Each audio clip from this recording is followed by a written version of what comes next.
Bonjour à tous, j'espère que vous allez bien. Alors aujourd'hui, cette petite capsule, toujours sur le thème du couple et comment prendre soin de son couple. Alors, je voulais vous donner aussi une petite définition du couple. Donc un couple, c'est toi, moi, égale nous. Et il faut entretenir ce nous. Mais il faut également entretenir vous. Et il faut que votre compagnon entretienne ses besoins, parce que vous avez vos propres besoins, votre compagnon a ses propres besoins, et votre couple a ses besoins aussi. Donc, à vous d'entretenir les besoins de votre couple. Mais avant tout, pour moi, le secret, c'est déjà que vous arriviez à subvenir à vos propres besoins, vous. Que votre compagnon subvienne à ses propres besoins. Comme ça, vous allez être dans le partage et non pas dans la demande. Ce qui est très important dans un couple, c'est de ne pas être en demande de l'autre. Par exemple, ne pas être en demande de tendresse. Chacun doit, si vous avez un besoin de tendresse, soyez tendre avec vous. N'allez pas chercher ce qui vous manque chez l'autre. Allez le puiser, nourrissez-vous vous-même. C'est ça le secret. Ne pas attendre de l'autre ce qu'il vous manque en fait. Est-ce que vous prenez assez soin de vous? Ça, c'est une grande question aussi. Est-ce que votre compagnon prend assez soin de lui? C'est dur à dire. Si chacun prend soin de soi, vous allez prendre soin de votre couple parce que vous n'aurez pas de manque.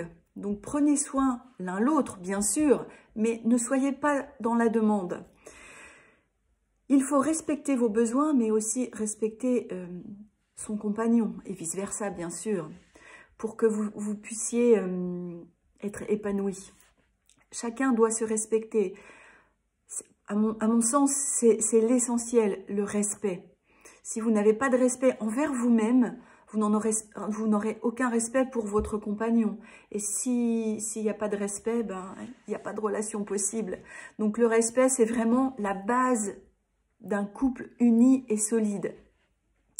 Et puis, il faut être aussi, ne pas garder, ne pas perdre de vue votre objectif qui est votre couple.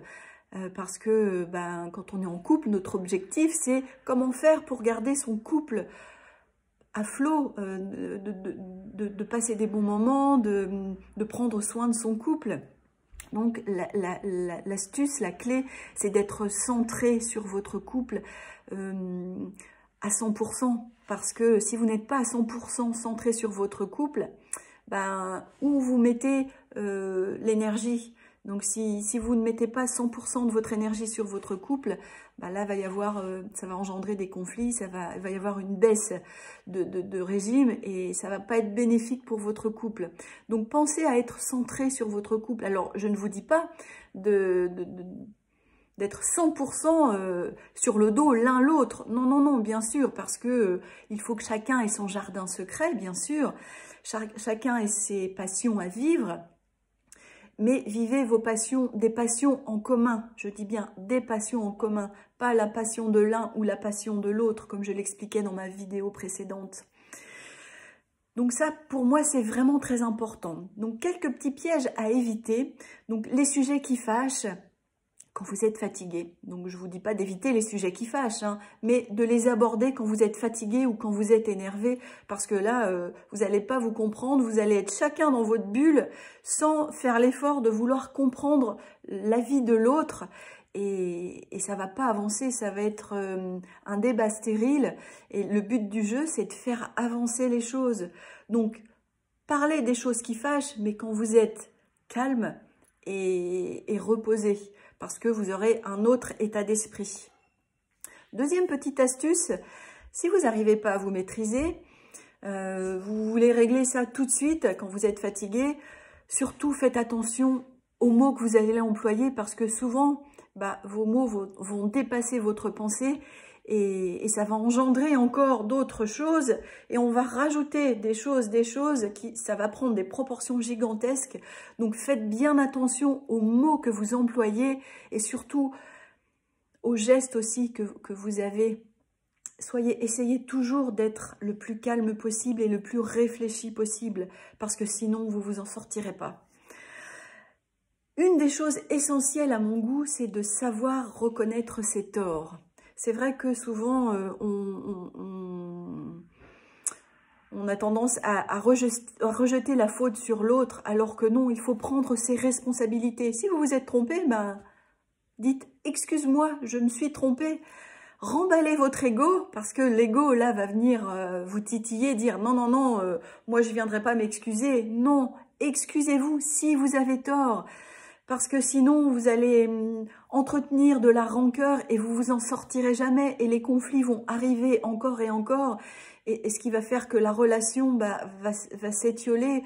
Vous allez être en colère perpétuelle. Donc, s'il vous plaît, quand vous avez tort, reconnaissez que vous avez tort.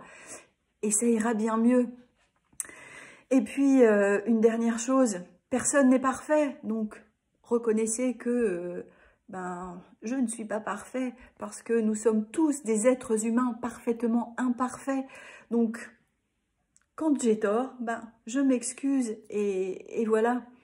Et puis, c'est la meilleure façon, à mon goût, de couper court à toutes sortes de conflits et de disputes.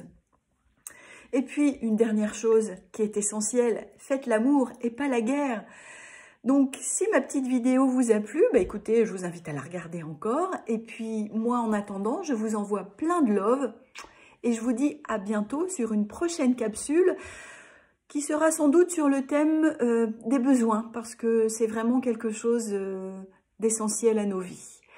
Eh bien, écoutez, je vous fais plein de bisous et je vous dis à très vite.